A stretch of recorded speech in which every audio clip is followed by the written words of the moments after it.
ఓం శ్రీ సాయిరామ్. సాయి గురుకులం కార్యక్రమానికి స్వాగతం. ఈరోజు ఒక శుభవార్త మీతో పంచుకోవడానికి మీ ముందుకు వచ్చాను. సాయి గురుకులంలో ఈ ఎపిసోడు ఒక అద్భుతమైనటువంటి మధుర జ్ఞాపకం మనందరికీ కూడా. సాయి భక్తికి ప్రమాణం శ్రీ సాయి సచ్చరిత. సాయి భక్తుడి యొక్క ప్రాణం శ్రీ సాయి సచ్చరిత. మరి సాయి మధురామృత ప్రేమను మనందరికీ కూడా దోసిట పట్టి అందించినటువంటి శ్రీ అన్నాసాహెబ్ దబోల్కర్ ఉరఫ్ హేమాడ్ పంత్ రుణం ఎలా తీర్చుకోవాలి?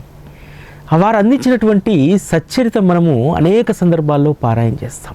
కొంతమంది కోరికల కోసం చేస్తాం, కొంతమంది మన ఆత్మతృప్తి కోసం, కొంతమంది సాయితో నిత్యం రమించడానికి శ్రీ సాయి సచ్చరితను మనం పారాయణం అధ్యయనం చేస్తూ ఉంటాం.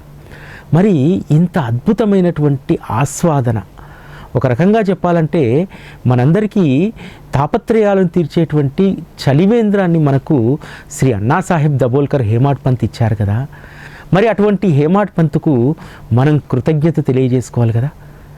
ఆయనకు కృతజ్ఞత తెలియజేసుకునేటువంటి ఒక అద్భుతమైనటువంటి అవకాశం సచ్చరితను ప్రేమించే మనందరికీ ఇచ్చారు. నాకు గత కొన్ని సంవత్సరాలుగా, పోయినసారి మే 19కి సచ్చరిత ఉత్సవం సంబంధించి 7 రోజుల పారాయణ వరాల సాయి మందిరంలో జరిగింది. సచ్చరితలు అన్నింటికి కూడా 7 రోజుల పాటు పూజలు చేసి అందరికీ అందించాం. సచ్చరితకు సంబంధించి ఎప్పుడూ ఏదో ఒక కార్యక్రమం వరాల సాయి మందిరంలోనే జరుగుతుంది. బాబా స్వయంగా రాయించుకున్నటువంటి మాటలు, నీ మందిరమే కథాశ్రవణ సుగంధ పరిమళం. ఈ మందిరంలో ఎప్పుడూ కూడా కథాశ్రవణం అనేటువంటి సుగంధ పరిమళం ఎప్పుడూ వ్యాపించి ఉంటుంది అక్షయంగా అని చెప్పి వరాల సాయికి సంబంధించినటువంటి పాటలో రాయించుకున్నారు. అంతేకాదు సాయి టీవీ కూడా సచ్చరిత ప్రమాణంగా తప్ప ఇతరత్రా ఏ కార్యక్రమాలను కూడా ఈ 10 సంవత్సరాలుగా ఎప్పుడు సచ్చరితను వదిలిపెట్టి ఉండలేదు. అందుకని అనేక నెలలుగా నా మది పడుతున్నటువంటి తపన, హేమాడ్ పంత్కు ఎలా అయినా కృతజ్ఞత మనం తెలియజేసుకోవాలి. ఎలా తెలియజేసుకోవాలి? హేమాడ్ పంత్ సచ్చరితలు 1,00,000 మందికి పంచిపెడితే కృతజ్ఞత తెలియజేసుకున్నట్ట. హేమాడ్ పంత్ గురించి అనేక సందర్భాల్లో అనేక మందికి, ఈ హేమాడ్ పంత్ జీవితం గురించి అనేక సందర్భాల్లో సాయి గురుకులం ద్వారా మనం మాట్లాడుకున్నాం. అయినా సరే తృప్తి లేదు. ఆ తృప్తి లేనటువంటి నా మనస్సుకు బాబా ఇచ్చినటువంటి ఒక వరం ఏమిటో తెలుసా? గత 4 రోజుల క్రితం నుంచి మనస్సు ఆ తపన నుంచి ఆందోళన వైపు వెళ్తుంది. ఏమో తెలియదు, హేమాడ్ పంత్ పట్ల అది భక్త్యా, గౌరవమా, ప్రేమ, దాన్ని ఏది నేను నిర్వచించలేను. కానీ ఎందుకో మనస్సు ఆయన వైపే వెళ్తూ ఉంది. ఈ సందర్భంలో గత 15 రోజుల క్రితము బాబా ఇచ్చినటువంటి అద్భుతమైనటువంటి అనుభవం ఏమిటంటే, వరాల సాయి మందిరంలోకి నేను ప్రవేశిస్తూ ఉంటే బాబా అలా కాలు మీద కాలు వేసుకొని ఉండి, హేమాడ్ పంత్ మన వరాల సాయి ఆ గద్దె పైన కూర్చొని బాబా చెప్తున్నటువంటి మాటలను రాస్తున్నటువంటి దృశ్యం ఆవిష్కృతమైంది. స్వప్నంలోనే శరీరం అంతా రోమాంచితమైపోయింది. సరిగ్గా ఉదయం 4 గంటల సమయంలో ఆ స్వప్నం అయిపోగానే మెలకువ వచ్చింది. మనస్సు ఆగలేదు. బాబా నిజంగానే హేమాడ్ పంత్ని పిలుచుకున్నాడేమో. పిచ్చి పట్టిపోయి వెంటనే కీస్ తీసుకొని వెళ్ళి మందిరంలోకి వెళ్ళి చూశాను. చూస్తే అప్పుడంతా మందిరం అంతా చీకటి కదా, పొద్దున్నే ఉదయాన్నే లైట్లు ఎవరేరు కదా. అంటే స్వప్నంలో చూసినటువంటి ఆ దృశ్యము ఆ చీకటిలో అదే భావంతో ఉన్నా కాబట్టి బాబా దగ్గర హేమాడ్ పంత్ కూర్చున్నటువంటి దృశ్యం అలానే నా కళ్ళ ముందు కనబడుతూ ఉంది. తర్వాత మెల్లిగా లైట్లు వేస్తే అక్కడ మామూలు సాధారణమైనటువంటి గద్దెనే ఉంది.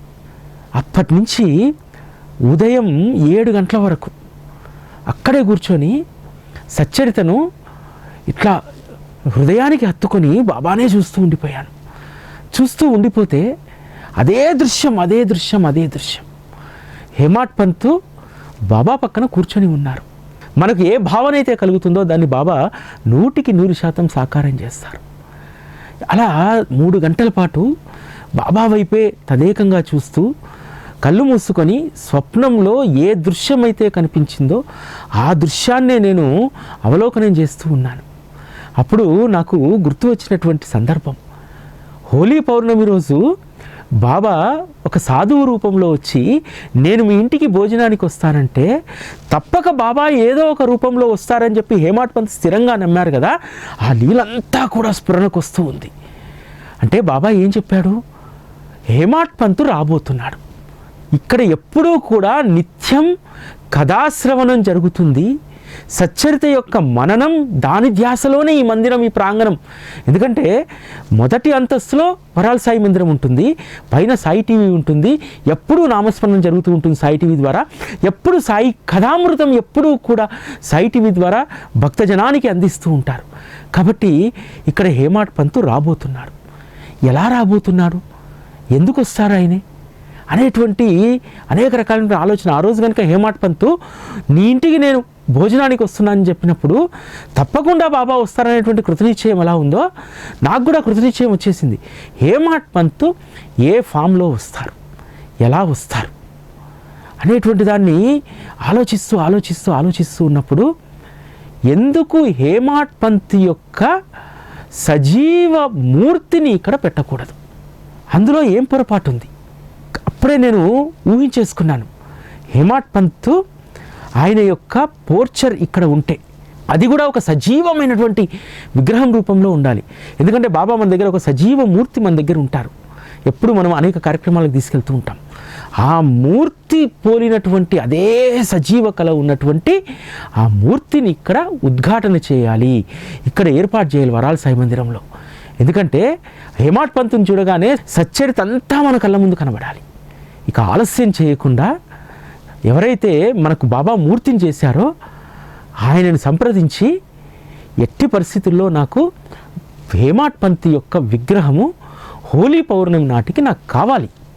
మీరు ఏం చేస్తారో తెలియదు. 4 అడుగుల ఎత్తు ఉన్నటువంటి ఆయన బల్ల మీద సచ్చరితను రాస్తున్నటువంటి ఆ పోర్చరే నాకు కావాలి. మీ దగ్గర రిఫరెన్స్ ఏమైనా ఉందా అని అడిగారు. ఆలోచిస్తూ ఆలోచిస్తూ ఉన్నాను, ఏం రిఫరెన్స్ ఉంది? హేమాడ్ పంత్ పుస్తకం వేసినప్పుడు చిదంబరం గారు అని చెప్పి ఒక గొప్ప ఆర్టిస్ట్, వారితోటి హేమాడ్ పంత్ యొక్క చిత్రాన్ని వేయించాను. నాకు స్వప్నంలో కనిపించింది కూడా అదే పోర్చరు, అదే డ్రెస్సు, అదే రుమాలు ఇలా వేసుకొని ఉంటారు కదా హేమాడ్ పంత్, అదే దృశ్యం నాకు కనిపించింది. వెంటనే దాన్ని పంపించాను. చాలా అద్భుతంగా ఉందండి, ఆయన ఒరిజినల్ ఫోటో ఇచ్చినా సరే అంత బాగుండేది కాదేమో, మీరు వేయించినటువంటి ఈ చిత్రంలో జీవకళ ఉంది అని అన్నారు. దీన్ని ఫిక్స్ అయిపోమంటారా అని అన్నారు. తప్పకుండా అని చెప్పాను. మరి కొంచెము కాస్ట్ ఎక్కువగా అవుతుంది, ఎందుకంటే ఎక్కువ కాలం ఉండాలి, సజీవంగా ఉండాలి కాబట్టి, అందులో 4 అడుగుల ఎత్తు కాబట్టి, అప్పుడు బాబా 5 అడుగుల ఎత్తున్నటువంటి బాబాను దాదాపు 10 సంవత్సరాల క్రితం మీకు ఇచ్చినప్పుడే 2 లక్షల దాకా ఖర్చు అయింది కదా, దీనికి అంతకు ఎక్కువగా ఖర్చు అవుతుందన్నారు. నేను అన్నాను, ఖర్చుకు భయపడాల్సినటువంటి అవసరం లేదు. ఎందుకంటే నాకు ఎంత విశ్వాసం అంటే ఈ విషయం మీ అందరితో పంచుకుంటే సచ్చరితను ప్రేమించేటువంటి మీరందరూ దీంట్లో భాగస్వాములు అవుతారనేటువంటి ఒక ఆత్మవిశ్వాసం ఏంది, అది నిజం. అందుకనే ఒక్క మాట కూడా మాట్లాడకుండా 2 రోజుల క్రితం దీన్ని ఆర్డర్ ఇచ్చేసాం. ఎందుకంటే ఈ కార్యాన్ని మొదలుపెట్టించింది బాబా. తను కోరుకున్నాడు, నా చెంతన నా అన్నా సాహెబ్ ఉండాలని చెప్పి ఆయన కోరుకున్నాడు. డబ్బు కోసం కానీ అది ఎలా సమకూరుతుందనేటువంటిది కానీ ఒక్క క్షణం కూడా నేను ఆలోచించలేదు. మన దగ్గర ఉన్నటువంటి ఒక 25,000 రూపాయలను అడ్వాన్స్గా చెల్లించి విడతల వారీగా ఈ 15 రోజుల్లో తప్పకుండా మీరు అడిగినటువంటి ధనాన్ని నేను చెల్లిస్తాను, మీరు డబ్బు గురించి ఏమాత్రం కూడా మేము చెల్లిస్తామా లేదనేటువంటి దాని గురించి మీరు అస్సలు దాని గురించి ఆలోచించొద్దు, ఇది బాబా పని, ఖచ్చితంగా బాబా చేయించుకుంటారని చెప్పి మొదలుపెట్టించాను. అంత ఆనందకరమైనటువంటి విషయం జరిగింది ఊయల ఉత్సవానికి 1 రోజు ముందు, శుక్రవారం రోజు. కానీ ఈ విషయం మీతో పంచుకోకుండా నేను ఎలా ఉంటాను? ఈరోజు సోమవారం ఈ విషయాన్ని మీకు చెప్పాలనుకున్నాను సాయి గురుకులం ద్వారా. ఎందుకంటే ఈ ఆనందం నా ఒక్కనిది కాదు, సచ్చరితను ప్రేమించేటువంటి మీ అందరిది. ఇంకో గొప్ప విషయం ఏమిటో తెలుసా? ప్రపంచంలో ఎక్కడా కూడా ఇప్పటి వరకు ఈవెన్ హేమాడ్ పంత్ గృహంలో కూడా వారి యొక్క సజీవ విగ్రహం మూర్తి లేదు. మనకు దక్కినటువంటి అదృష్టం. సచ్చరితను పారాయణం చేస్తూ సచ్చరితనే ప్రాణంగా మనం భావించేటువంటి వాళ్లకు మనందరికీ దక్కినటువంటి, మనందరం ప్రేమించేటువంటి వరాల సాయి మందిరంలో హేమాడ్ పంత్ వచ్చి కూర్చోబోతున్నారు. నేను ఎప్పుడు చెప్తాను కదా, వరాల సాయి మందిరంలో బాబా తన భక్తులను తానే పిలుచుకుంటారు. వాళ్ళందరూ కూడా ఇక్కడ ఉన్నారు. షిరిడీలో ఎలా అయితే బూటి వాడా కడుతున్నప్పుడు బాబా చెప్తారు కదా, మనందరము కూడా వాడాకు వెళ్దాము, వాడాలోనే మనం ఆడుకుందాం, పాడుకుందాం, మన స్మృతులన్నీ కూడా అక్కడే కలిసి కలబోసుకుందామని చెప్పారు కదా. వరాల సాయి మందిరంలో నాకు ఎప్పుడు అది కనిపిస్తూ ఉంటుంది.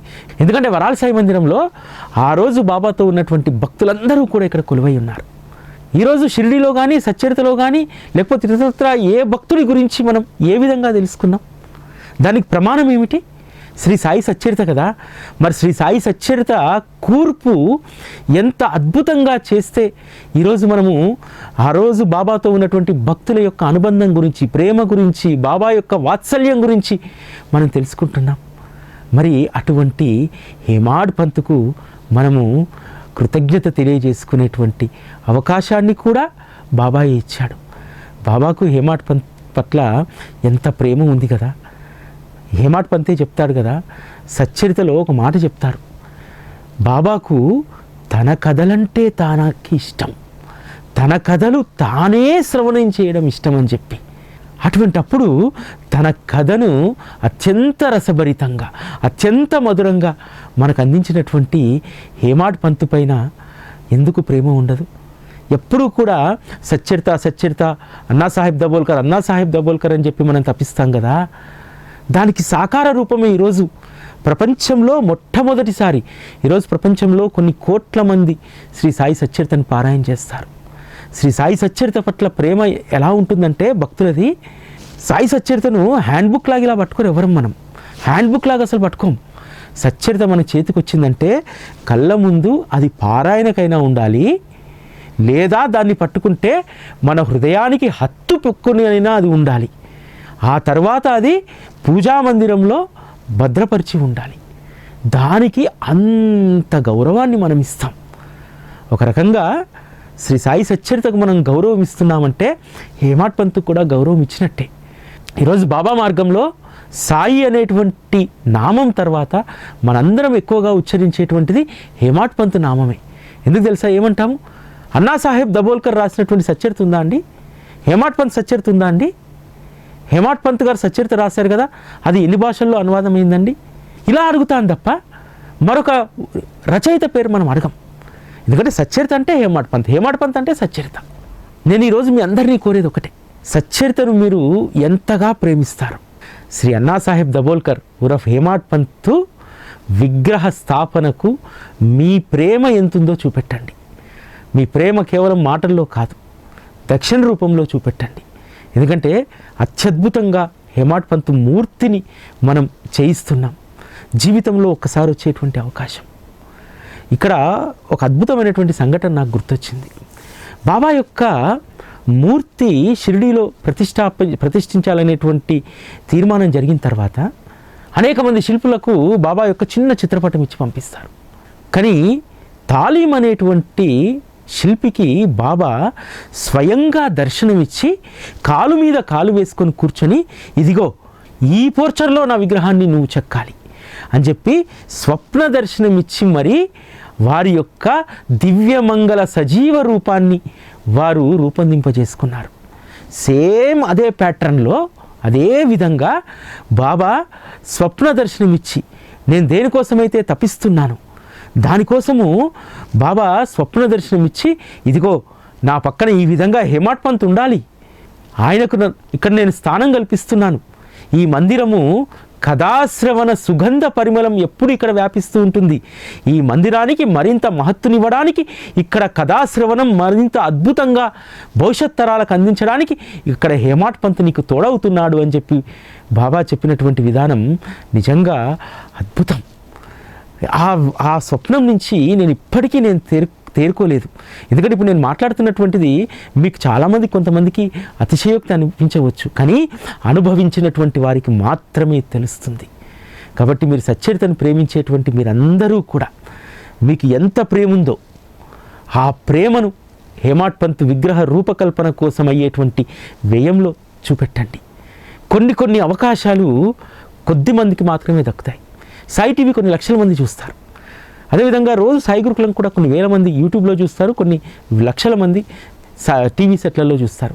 కానీ ఈ విషయం ఎంతమందికి అవగాహన వస్తుంది, ఎంతమంది దీన్ని మనసుకు ఎక్కించుకుంటారంటే నాకు తెలిసి ఒక 20 నుంచి 30 మంది మాత్రమే, అంతకుమించి ఎక్కించుకోరు. ఎందుకంటే ఇందులో ఉన్నటువంటి మధురిమ, సచ్చరిత మన జీవితాలకు ఏం చేసిందనేటువంటి రియలైజేషన్ ఉన్నటువంటి వాళ్ళు మాత్రమే ఈ హేమాడ్ పంత్ యొక్క విగ్రహ రూపకల్పనలో భాగస్వాములు అవుతారు తప్ప ఇతరత్ర సాధారణమైనటువంటి వారు కాలేరు కూడా. నేను కూడా కోరుకునేది ఒకటే, ఏదో ఆశించో. ఎందుకంటే ఏదైనా విగ్రహ ప్రతిష్ఠ జరుగుతుంది అనుకోండి, విగ్రహ ప్రతిష్ఠ చేయండి మీకు మంచి జరుగుతుంది, ఉద్యోగం వస్తుంది, ఇవి నేను చెప్పను. హేమాడ్ పంత్కు మనం ఎంతో రుణపడి ఉన్నాం. ఆ రుణాన్ని తీర్చుకునేటువంటి అవకాశం వచ్చింది. మొక్కుల కార్యక్రమం ఇది కాదు, పూజా కార్యక్రమం ఇది కాదు, మన కృతజ్ఞతను తెలియజేసుకునేటువంటి కార్యక్రమం ఇది. నేను దీని గురించి మరలా నేను ఎప్పుడూ కూడా ప్రస్తావించాను. మార్చి 8 వరకు ఇదే నా ప్రస్తావన. ఎందుకంటే ఈ పవిత్ర కార్యంలో నేను ఆశిస్తుంది ఏంటంటే, నా మాదిరిగా ఎవరైతే సచ్చరితను ప్రాణంగా భావిస్తారో ఆ ప్రాణంగా భావించేటువంటి వారి ప్రేమ ఇక్కడ దక్షిణగా మారాలి. అంతే తప్ప ఇతరత్ర ఏ వ్యక్తిగతమైనటువంటి కాంక్షతోటి లేకపోతే ఏదో జరగాలనేటువంటి ఆ లక్ష్యాలు ఉన్నటువంటి వాళ్లకు ఇక్కడ దయచేసి స్థానం ఉండదు.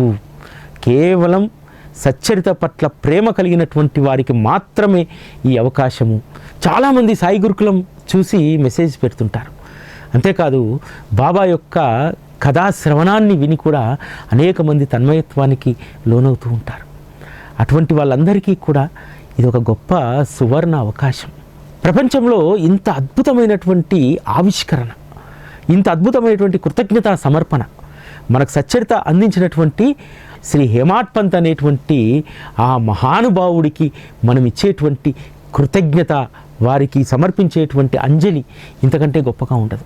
తర్వాత ఎవరైనా ఇక్కడ ఏర్పాటు చేసినటువంటి ఇలాంటి విగ్రహమే మరెవరన్నా స్ఫూర్తితో తర్వాత ఎక్కడైనా పెట్టుకోవచ్చు. కానీ బాబా మొట్టమొదటిసారి ప్రపంచంలోనే మొట్టమొదటిసారి సాయి టీవీకి సచ్చరిత ప్రేమించేటువంటి మీ అందరికీ ఇచ్చినటువంటి అదృష్టం ఇది.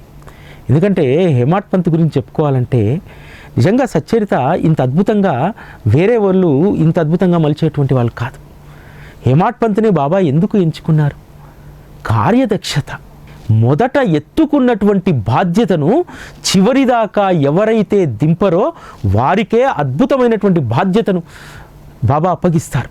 ఇటీవల కాలంలో ఒక సాయి బంధువు అడిగారు, సార్ హ్యాత్వేలో ఛానల్ రావట్లేదు కదా, ఎందుకనంటే అది కొంచెం వైట్ ఎలిఫెంట్ అయిందండి, దానికి సంవత్సరానికి 50-60 లక్షలు కట్టలేకపోతున్నాము, అయినా సరే బాబా గురించి ఎవరైతే తెలుసుకోదలుచుకుంటున్నారో ఈరోజు యూట్యూబ్ అనేటువంటిది ఒక్క నెట్వర్క్లో రాకపోతే పెద్ద నష్టమేమి కాదు, సార్ ఎట్లా అంత ఎలా కట్టగలుగుతున్నారు మీరు అంటే చెప్పాను, మనం తిన్నా తినకపోయినా సాయి టీవీ కోసము, దాన్ని ప్రేమించేటువంటి వాళ్ళ కోసము ఓ 10 నుంచి 15 లక్షల రూపాయలు మనము ఇక్కడ ఖర్చు పెట్టాల్సిందే అని అంటే అది ఎలా సాధ్యం సార్ అని అన్నాడు. ఎందుకు మీరు ఇంత ప్రయాసపడుతున్నాను అన్నారు. సార్ ఒక్కసారి బాబాకు ప్రామిస్ చేసి మనం కాడి ఎత్తుకుంటే అది చివరంత వరకు మోయాలి సార్ అని అన్నా. దానికి నా స్ఫూర్తి ఏంటో తెలుసా? హేమాడ్ పంత్ బాబా అప్పగించాడు బాధ్యత, సచ్చరితను రాసేటువంటి బాధ్యత అప్పగించాడు. అప్పగించి ఏం చెప్పాడు?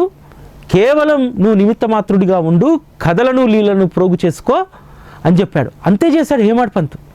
రంధ్రాన్వేషణ చేయలేదు, ఒక లీలకు సంబంధించి రకరకాలైన శశభిషలు చేయలేదు.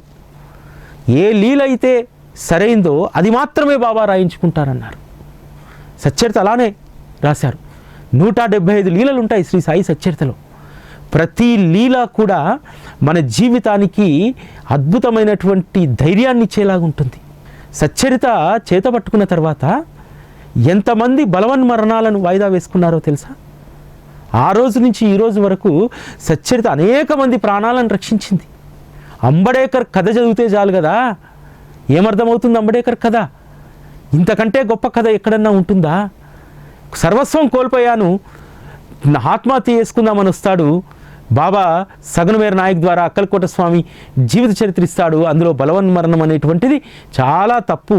బలవన్మరణం చెందితే మళ్ళీ అనుభవించాల్సిన కర్మలను వచ్చే జన్మలో కూడా అనుభవించాల్సి వస్తుంది. ఈ జన్మలో అనుభవించాల్సిన కర్మలు ఈ జన్మలోనే సంతోషంగా సద్గురు పాదాల వద్ద అనుభవించి ఆ తర్వాత మరు జన్మలో మంచి కర్మలతో మనం పుడతాము, అప్పుడు ఏ ఇబ్బంది ఉండదని చెప్తారు. దాన్ని విశ్వసించాడు. గురువు పట్ల మరింత విశ్వాసాన్ని పెంచుకున్నాడు అంబేద్కర్. బలవన్మరణం అనేటువంటి దాన్ని వాయిదా వేశాడు. సద్గురువు పట్ల పరిపూర్ణమైనటువంటి విశ్వాసాన్ని పెంచుకొని ఈ విపత్కర పరిస్థితుల నుంచి బయటపడేస్తారన్నారు. బాబా స్వయంగా జ్యోతిష్యాన్ని శాస్త్రానికి సంబంధించిన పుస్తకాన్ని అనుగ్రహిస్తాడు, దాన్ని చదువుతాడు, గొప్ప జ్యోతిష్యుడు అవుతాడు. ఆ తర్వాత కోల్పోయినటువంటి ఆస్తులను అన్నింటినీ కొనుగోలు చేస్తాడు. మళ్ళీ పూణేలో గొప్పగా జీవితాన్ని గడుపుతాడు. ఇది చాలాదా మన జీవితాలకు ధైర్యాన్ని ఇవ్వడానికి. అంతేకాదు, అసలు రూపమే తెలియదు, మహత్తే అనుభవించలేదు, కేవలము బాబా యొక్క చిత్రపటాన్ని దాస్గన్ మహారాజ్ చెప్పినటువంటి 4 మహిమా మాటల్ని విన్నటువంటి చోల్కరు మీరు తప్ప నన్ను పరీక్షలో ఎవరూ పాస్ చేయించలేరన్నారు. ఇది ఎంతమందికి యువతకు స్ఫూర్తి. ఇది బాబాను విశ్వసించి తన ప్రయత్నం తాను చేస్తే ఏ విధంగా జీవితం మారిపోతుంది. అంతేకాదు, బాబాకు ఇచ్చినటువంటి కమిట్మెంట్, మొక్కు ఏదైతే ఉందో దాన్ని తీర్చడానికి జీవితంలో దేన్నైనా త్యాగం చేయడానికి సిద్ధంగా ఉండాలనేటువంటి దాన్ని చోల్కర్ కథ చెప్తుంది కదా. ఇవన్నీ గొప్ప స్ఫూర్తి కదా. ఎలా రాయగలిగారు అన్నా సాహెబ్? శ్రీ సాయి సచ్చరితలో హేమాడ్ పంతు కేవలం వేదాంతం రాయలేదు, భక్తికి సంబంధించినటువంటి విషయాలను మాత్రమే రాయలేదు. ఒక భక్తుడికి కావలసినటువంటి స్ఫూర్తిదాయకమైనటువంటి కథలను అక్కడ రాశారు. ఎంత ధైర్యాన్ని కలిగించేటువంటి కథలు, సందర్భాలు ఇందులో ఉంటాయంటే, అనేక కథలు సాధారణంగా మనం వింటాం, కానీ దాన్ని ఎఫెక్టివ్గా, ఎమోషనల్గా రాసేటువంటి సామర్థ్యం కొద్ది మందికి మాత్రమే ఉంటుంది. అందుకనే బాబా అటువంటి సామర్థ్యం కలిగినటువంటి హేమాడ్ పంత్ని ఎంపిక చేసుకున్నాడు. నారికొరుపుతో బాధపడుతున్నటువంటి డాక్టర్ పిల్లై ఆ బాధను అనేక జన్మలకు వాయిదా వేయమని చెప్పి బాబా దగ్గర ప్రాధేయపడమని చెప్పి మనిషిని పంపిస్తాడు. బాబా ఏం చెప్తాడు అప్పుడు? నేనిక్కడ ఉండగా దానిని మరొక జన్మకు వాయిదా వేయడం ఎందుకు? పిల్లైని తీసుకురండి, బాధను కలిసి అనుభవిద్దామని చెప్పండి, కలిసి అనుభవిద్దామని. ఈ ఒక్క మాట మన జీవితంలో గుర్తుపెట్టుకుంటే, మన విపత్కర పరిస్థితుల్లో మనం ఒకరమే కాదు బాధపడేది, మనతో పాటు కలిసి బాబా బాధను అనుభవిస్తున్నారనేటువంటి స్పృహ మనకు కలిగితే ఆ బాధను ఎంత ఆనందంగా మనం అనుభవిస్తాం, ఆ కష్టాన్ని ఎంత ఆనందంగా అనుభవించి అధిగమిస్తాం. ఇది స్ఫూర్తిదాయకమైనటువంటివి. అంటే హేమాడ్ పంత్ మన జీవితాలకు ఎంత స్ఫూర్తిదాయకమైనటువంటి మాటలు, కథలు మనకు అందించారు. అటువంటి హేమాడ్ పంత్కు కృతజ్ఞత తెలియజేయకుండా ఉంటామా? ఒక్క మాట చెప్తాడు బాబా. రిటైర్ అయిన తర్వాత షిరిడీకి వస్తే, అన్న చించినీకరు ఆయన పక్షాన మనకు ఉద్యోగం ఇప్పిమనంటే బాబా అన్నటువంటి మాట, ముందు వీడిని నా పని చేయి, నీవు ప్రపంచం సుఖమయం అవుతుంది, వీడి ఇంట్లో అన్న వస్త్రాలకు లోటు లేకుండా చూసేటువంటి బాధ్యత నాదన్నాడు. ఆ ఒక్క మాట అంటే హేమాడ్ పంతు ఏ విధంగా అయితే బాబా చెప్పినటువంటి ఆ మాటలను అభయ వాక్యాలుగా, అభయ బోధనలుగా తను భావించాడో దాన్ని జీవితాంతము దానినే అనుసరించాడు, ఇంకొక దాని గురించి ఆలోచించలేదు. అందుకనే హేమాడ్ పంత్కు ఇంత గొప్ప ఖ్యాతి. ఈరోజు సాయి భక్తి ప్రపంచంలో సాయిబాబా తర్వాత స్థానంలో ఎవరైనా ఉంటారు అనంటే హేమాడ్ పంత్ మాత్రమే. అందుకనే ఎక్కడైతే తన కథ శ్రవణం నిత్యము జరుగుతూ ఉంటుందో, ఎక్కడైతే తన కోసం నిత్యం తప్పిస్తూ ఉంటారో అక్కడికి పంపిస్తున్నాడు తన వాడిని. హేమాడ్ పంత్ మన దగ్గరికి వస్తున్నాడు. ఎంత గర్వకారణం కదా మనకు. బాబాయే స్వయంగా పిలుచుకుంటున్నాడు. ఎక్కడైతే నిత్యము ఆ కథాశ్రవణంలోనే ఎప్పుడూ దాని గురించే ఇక్కడ తాపత్రయం కదా మా అందరికీ కూడా. నిజంగా నాకైతే జీవితంలో రోజు రోజుకు పరిస్థితి ఎలా మారిపోతుందంటే, ఒకదాని తర్వాత ఒకటి.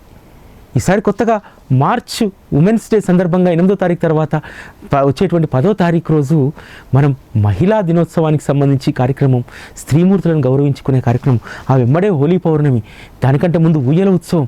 ఇట్లా బాబా అసలు ఊపిరి పీల్చుకోకుండా చేస్తున్నాడు. నేను బాబాను కోరుకుంది కూడా అదే. బాబా ఇంకా నేను లౌకిక విషయాలన్నీ కూడా వదిలేసి ఇంకా బిజీ అయిపోవాలి నేను. ఎందుకంటే అక్కడ మజా లేదు, ఇక్కడే అసలైనటువంటి మజా ఉంది. ఈ మజాను పూర్తిగా నన్ను ఆస్వాదింపజేయి. ఎందుకంటే అవన్నీ కూడా ఈ రోజుండి రేపు వెళ్ళిపోయేటువంటివి, కానీ ఇది శాశ్వతమైనటువంటిది. దీనిని నేను అనుభవించాలి. నేను ఇంకా ఇప్పటికీ పరిపూర్ణంగా అనుభవించలేకపోతున్నాను. అందుకనే బాబా ఇంకా మధురమైనటువంటి ఆస్వాదనను సచ్చరితకు సంబంధించి హేమాడ్ పంత్ వచ్చిన తర్వాత ఇంకేం అద్భుతం జరగబోతుందో సచ్చరితకు సంబంధించి.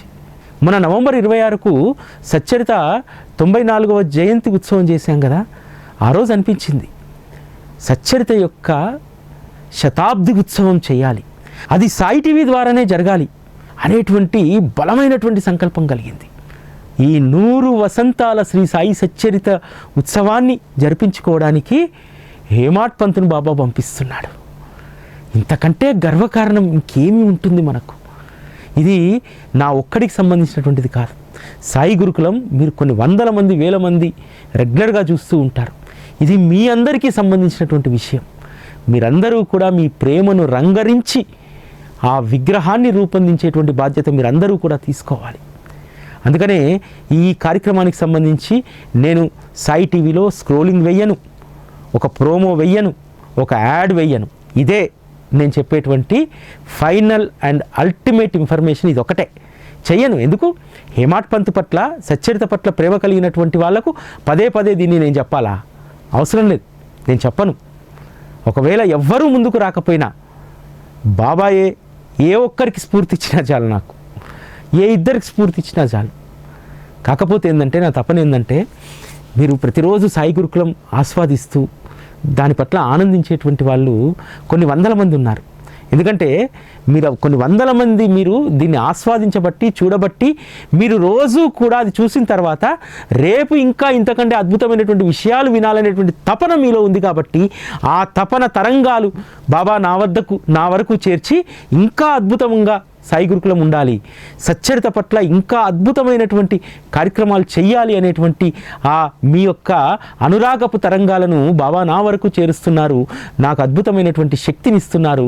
ఆయన ఇచ్చినటువంటి ఆ శక్తి చేతనే, ఆయన ఇచ్చినటువంటి వాక్చాతుర్యం చేతనే నేను దీన్ని చెప్పగలుగుతున్నాను.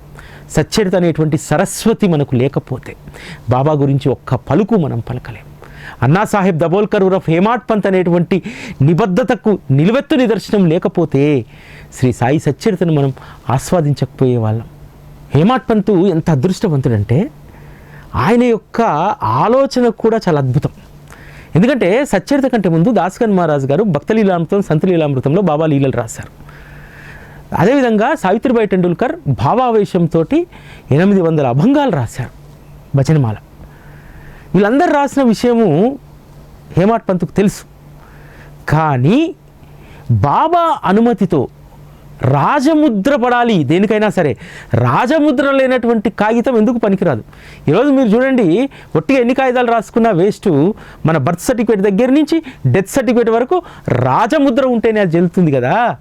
అందుకనే దీన్ని బాగా, ఎందుకంటే మమలద్దారుగా పనిచేశాడు, అదేవిధంగా రెసిడెంట్ మేజిస్ట్రేట్గా పనిచేశాడు. ఆ రాజముద్ర విలువ హేమాడ్ పంత్కు తెలుసు. హేమాడ్ పంత్ యొక్క క్యారెక్టర్ను, నిబద్ధతను అర్థం చేసుకోవాలంటే ఇది ఒక్క సందర్భం చాలు. బాబా అనుమతిస్తే రాయాలనేటువంటి సంకల్పం కలిగింది, కానీ వారి అనుమతి లేనిది నేను రాయలేను, రాజముద్ర నాకు కావాలి. అలా అడిగాడో లేడో అసలు ఎవ్వరికీ ఎప్పుడు ఏ అనుమతి ఇవ్వనటువంటి శ్రీ సాయి బాబా, నా చరిత్రను నేనే రాసుకుంటాను, నువ్వు నిమిత్తమాత్రుడుగా ఉండు, కథలు లీలలు ప్రోగు చేసుకో అని చెప్పి అనుమతి ఇచ్చేసారు. రాజముద్ర లభించేసింది. ఈరోజు మనకు కూడా రాజముద్ర లభించింది. నా వాడుని నేను ఇక్కడికి తీసుకొచ్చి కూర్చోబెట్టుకున్నాను కాబట్టి ఆ స్వప్నాన్ని సాకారం చేసుకో అనేటువంటి రాజముద్ర వరాల సాయికి వేసేశాడు. అందుకనే ఆ బాబా ఆదేశించినటువంటి మరుక్షణమే నిర్ణయం తీసేసుకున్నాను. ఎందుకంటే బాబాకు సంబంధించినటువంటి విషయాల్లో తాత్సారం నేను అస్సలు చేయను. మీరు కూడా ఇంతే త్వరితగతిన నిర్ణయం తీసుకోండి. సచ్చరిత పట్ల మీ ప్రేమ ఇంత ఇంత ఇంత ఇంత ఎంత అనేటువంటిది మీ సౌకర్యాన్ని బట్టి, మీ సౌలభ్యాన్ని బట్టి, మీ అనుకూలతను బట్టి మీ ప్రేమను ఖచ్చితంగా రంగరించి దక్షిణ రూపంలో హేమాడ్ పంత్ యొక్క మూర్తి రూపకల్పనకు మీరందరూ అందజేస్తారని చెప్పి మనస్ఫూర్తిగా కోరుకుంటున్నాను. ప్రపంచంలోనే తొలిసారిగా సచ్చరిత రచించినటువంటి శ్రీ హేమాడ్ పంత్ విగ్రహ ఆవిష్కరణ ఉద్ఘాటన కార్యక్రమం హోలీ పౌర్ణమి రోజు జరుగుతుంది. ఆ రోజు మీకు ఎన్ని పనులున్నా సరే పక్కన పెట్టేసుకొని, మీది ఏ ఊరైనా పర్వాలేదు, ఆ విగ్రహ ఉద్ఘాటనకు వచ్చేసేయండి. ఎందుకంటే ఇంతకంటే గొప్ప ఉత్సవం మనకి ఏముంటుంది? అనేక చోట్ల ప్రేమతోటి బాబా యొక్క మందిరాలు కట్టుకున్నాం, బాబా ప్రతిష్టలు చేసుకున్నాం. కానీ ప్రపంచంలో మొట్టమొదటిసారి తొలిసారిగా శ్రీ అన్నాసాహెబ్ దబోల్కర్ యొక్క విగ్రహ ఉద్ఘాటన ఆవిష్కరణ కార్యక్రమం వరాల్ సాయి మందిరంలో హోలీ పౌర్ణమి రోజు జరగబోతుంది. హేమాడ్ పంత్ ఇంటికి బాబా భోజనానికి ఫోటో రూపంలో వెళ్ళినటువంటి రోజు. ఈరోజు బాబా అండ్ హేమాడ్ పంత్ ఇద్దరూ కూడా వరాల్ సాయి మందిరానికి భోజనానికి వస్తున్నారు. దీని అంతటికీ కూడా ఒక కారణం ఉంది. కారణం లేనిది బాబా ఏది చేయరు. 8 సంవత్సరాలుగా సాయి టీవీ ఆధ్వర్యంలో హోలీ భోజనం కార్యక్రమం అద్భుతంగా జరుగుతుంది. బాబాను హేమాడ్ పంత్ని ఇద్దరినూ పెట్టి భోజనం పెడతాం. హేమాడ్ పంత్ యొక్క ప్రత్యేకమైనటువంటి కటౌట్ మనం తయారు చేయించుకున్నాం కదా. నిజానికి ఆ బాబా సంకల్పం ఎప్పుడో జరిగిపోయింది, దాన్ని గ్రహించలేదు నేను. అదొక చిన్న మామూలు కార్డ్బోర్డ్ పైన చేయించినటువంటి హేమాడ్ పంత్ చిత్రపటం. అలా కాదురా నాయన, హేమాడ్ పంత్కు ఒక సజీవమైనటువంటి మూర్తి రూపాన్ని అని చెప్పి బాబా ఆ స్ఫూర్తి ఎప్పుడో ఇచ్చారు. ఆ స్ఫూర్తి ఇచ్చినందుకే హోలీ భోజనం అప్పుడు హేమాడ్ పంత్ యొక్క చిత్రపటాన్ని సచ్చరిత ఉత్సవం అప్పుడు మనం పెడతాం. కానీ బాబా యొక్క ఆలోచన వేరు. బాబా సజీవమూర్తిని చేయించమని చెప్తే ఎప్పుడో 5 సంవత్సరాల క్రితం హేమాడ్ పంత్ యొక్క ఈ చిత్రపటాన్ని నేను చేయించాను. కానీ బాబా ఎంత చెప్పినా వీడికి మొద్దు సుద్దా, వీడికి అర్థం కావట్లేదని చెప్పి స్వప్న దర్శనం ఇచ్చి మరీ చెప్పారు. ఇంతకంటే గొప్ప ఆనందం ఏముంటుంది? ఇంతకంటే గొప్ప సౌభాగ్యం మనందరికీ ఏమి ఉంటుంది? హేమాడ్ పంత్ సజీవ మూర్తి రూపకల్పనలో మీరందరూ కూడా భాగస్వాములు కండి. ఓం శ్రీ సాయిరామ్.